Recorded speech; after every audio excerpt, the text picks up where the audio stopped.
₹15 લાખની લાંચ માંગવા મામલે એસીબીમાં નોંધાયેલા ગુનામાં આખરે સુરત મનપાની લીંબાયત ઝોનમાં કાર્યપાલક ઇજનેર ગણેશવાલા એસીબી સમક્ષ હાજર થતા તેઓની ધરપકડ કરાઈ હતી. જોકે હજુ પણ ગણેશવાલાનો વચેટીયો નાસ્તો કરતો છે.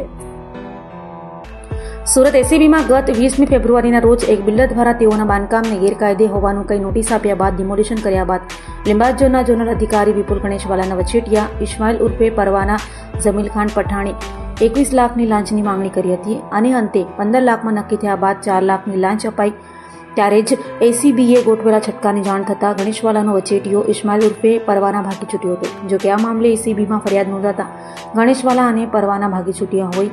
આખરે શુક્રવારે વિપુલ ગણેશવાલા એસીબીમાં હાજર થતા ધરપકડ કરાઈ હતી.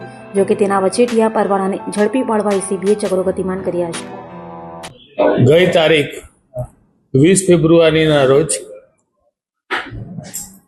એસીબીમાં કાર્યપાલક ઇજનેર વિપુલ ગણેશવાલા તથા એક પ્રજાજન ઇસ્લામ ઉર્ફ પરવાના વિરુદ્ધમાં ગુનો રજીસ્ટર થયેલો અને આ તપાસ ચાલી રહી હતી. આ દરમિયાન ગત રોજ લીંબાયત ઝોનમાં ફરજ બજાવતા કાર્યપાલક ઇજનેર વિપુલ ગણેશવાલા એ એસીબી સમક્ષ હાજર થયા છે અને તેઓની અટકાયત કરી આગળ તપાસ હાથ ધરેલી છે.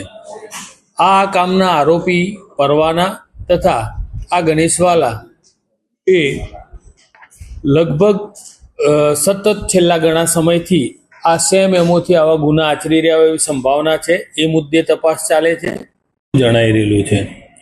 તેમજ આ કામનો જે સહ આરોપી છે ઇસ્લામ ઉર્ફ પરવાના એની વિરુદ્ધમાં અલગ અલગ પોલીસ સ્ટેશનોમાં કુલ મારામારી અને ખંડણી જેવા બીજા અન્ય 6 ગુનાઓ પણ રજીસ્ટર થયેલા છે અને એમાં એ પાસા પણ ભોગવી ચૂકેલો છે.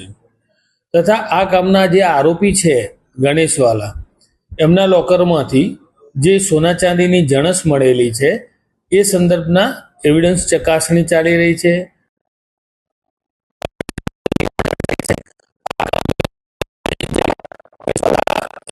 જે ઇન્સ્ટ્રુમેન્ટ મોબાઈલ આ યુઝ કરતા હતા એની રિકવરીને આ બધી તપાસ પણ બાકીમાં છે અને આ તમામ મુદ્દાઓની તપાસની છણાવટના અંતે જે કોઈ પર પરિણામો મળશે અમે આપને જણાવીશું. આ કામે આરોપીના રિમાન્ડ અને એ ફર્ધર કામગીરી પણ આજે થશે. Thank you.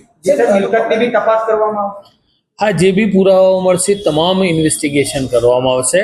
અને આ કામના જે આરોપી ગણેશવાલા છે એમની સેલરી 1,60,000 રૂપિયાની છે અત્યારે અને એ કાર્યપાલક ઇજનેર તરીકે 2021માં પ્રમોશન મેળવી અને પ્રથમ કતારગામ ઝોન અને હાલમાં છેલ્લા 3 વર્ષથી લીંબાયત ઝોનમાં ફરજ બજાવે છે.